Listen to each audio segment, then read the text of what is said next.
Okay, how to install an outside corner. Here we have an outside corner.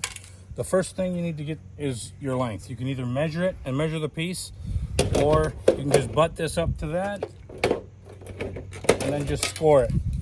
The next is you have to cut it off square.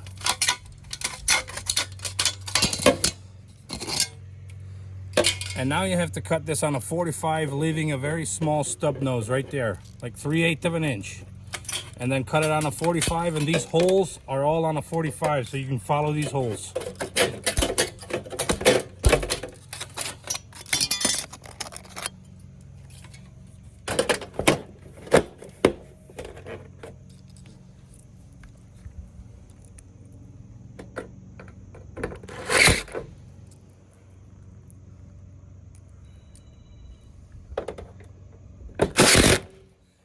And that is how it should look.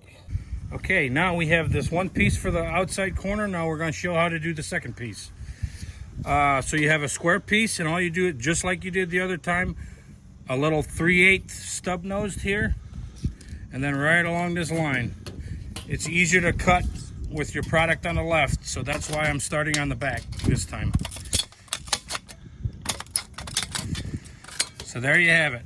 A little bit of a stub nose, about a 3/8, right along those angle holes.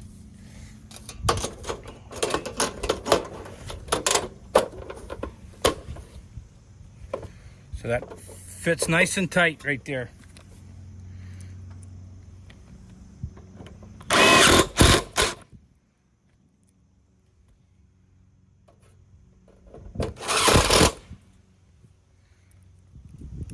Now you're going to have a little bit of an overlap here.